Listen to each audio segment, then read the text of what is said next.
Hello everyone, welcome to the After Stroke podcast, and today we're going to observe a recovery method and rate it according to a 5-star scale, comparing it to the conventional recovery method in the hospital.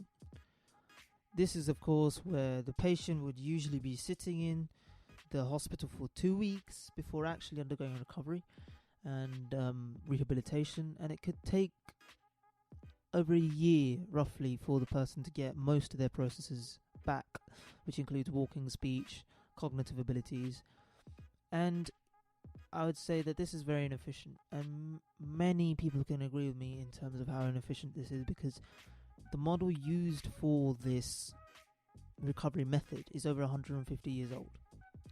And also we can see that this is inefficient because it takes a huge sum of money, so economically it's inefficient as well.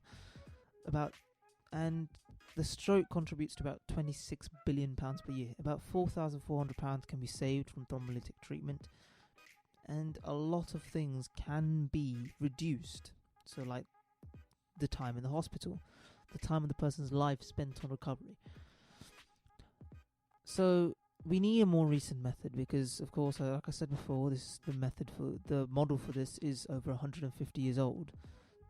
And the method that I've found out is by Dr. John Krakauer, which we're going to be discussing today. And he's a researcher at Dr. John Hopkins Hospital. And his approach is less based on prolonging the recovery as much as possible. So he published a paper in 2018 titling it A Non-Task Orientated Approach Based on a High-Dose Playful Movement Exploration for the Rehabilitation of the Upper Limb Early After Stroke, a proposal. And let's just deconstruct this. There are 4 major points that he discusses. He talks about how post-stroke recovery is based upon compensatory strategies, so how it's task-orientated based on the fact that it's based on certain tasks that the person operates in daily living. He also talks about how it's to increase maximum efficiency for recovery. Playful strategies is probably the best way to go to make sure that the patient is in a comfortable environment that makes them very happy as they're going through this problem. And we can also see that he says we should start recovery as soon as possible to increase maximum efficiency, which of course is not something that most people can do support with. The next thing he actually says is that there is a mechanism that the brain actually has of self-repairing itself, and there is much evidence for this, and we'll go into this in a later episode, but we can see that there is a sensitive period in humans as they undergo a stroke in which plasticity actually increases and behavioral gains can be maximized by engaging intrinsic neural repair processes.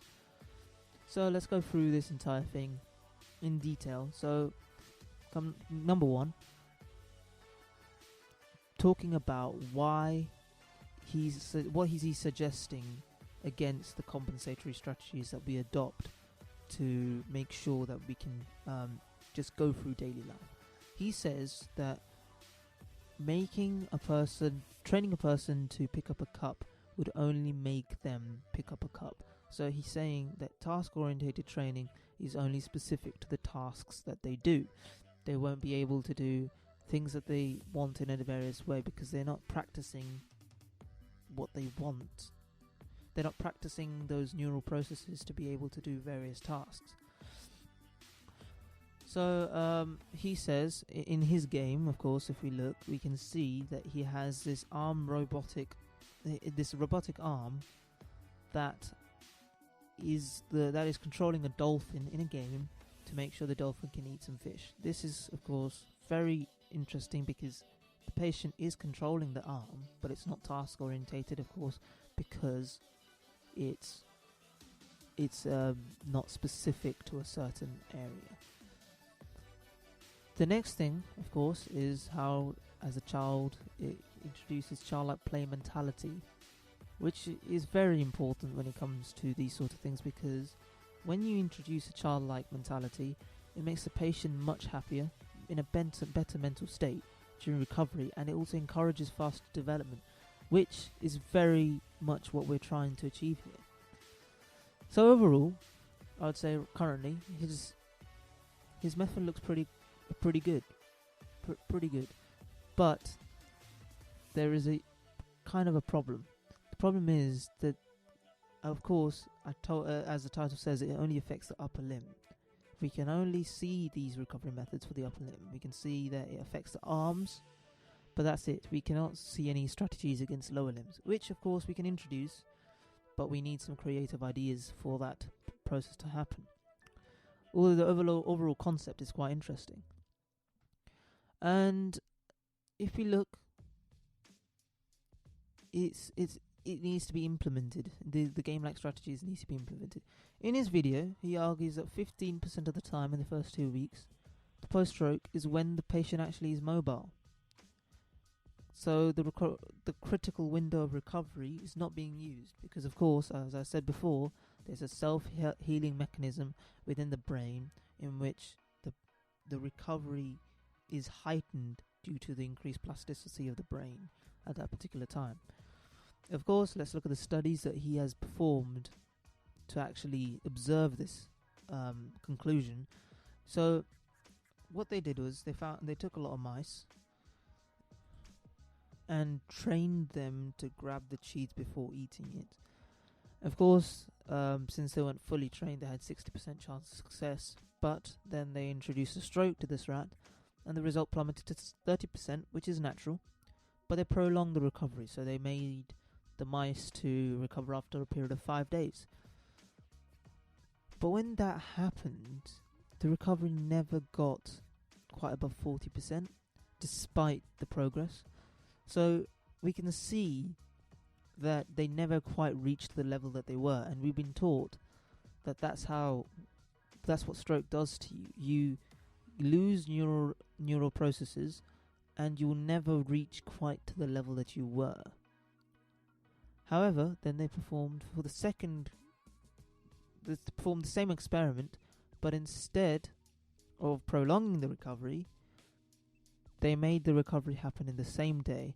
This boosted the performance to a similar chance of success in 1 day.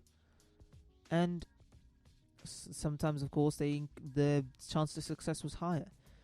I mean, I could say that mice are not really similar to humans, as their brains might be different, their plasticity may be different, and their rate of recovery may be different.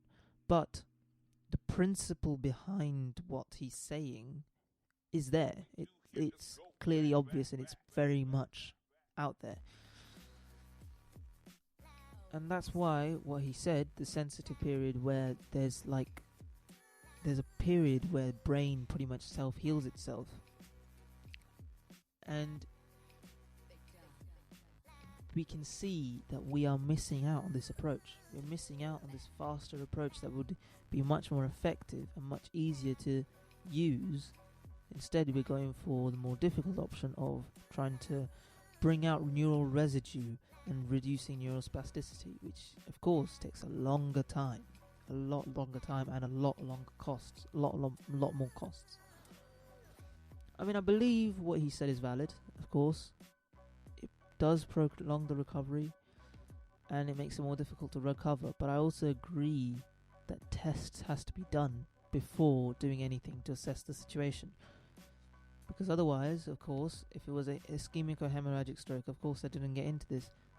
The type of stroke is very important, because ischemic strokes would have a faster rate of recovery than hemorrhagic, because of course there's no bleeding occurring. And ischemic, of course, most cases have better chance of survival for ischemic than hemorrhagic, because there's no bleed, and we can easily get rid of a clot by injecting a anti-clotting agent, but we cannot easily heal a blood vessel because we cannot control how fast the body heals itself. So I would say to balance these two things, because it does prolong the process, but we need to test it. I should say we should improve our testing, recording, and retrieval methods, and make it faster and efficient and much easier to use. And we should give attention to acute patients and a lot more, and make analysis a lot quicker. But overall, I really like this method. This method really does encompass what stroke recovery should be, because it does take into account the patient's mental health and how they are feeling, while trying to piggyback on a faster, more efficient method to make sure that the patient has this quick recovery, less time in the hospital as much as possible. And that's been it. Thank you for listening, and I'd like to say so it's a pleasure to have you all listen to me. All the sources for whatever I'm saying will be in the description, and of course if you want to see more about it. And thank you for listening. That's been it. Catch you guys in the next one. Goodbye.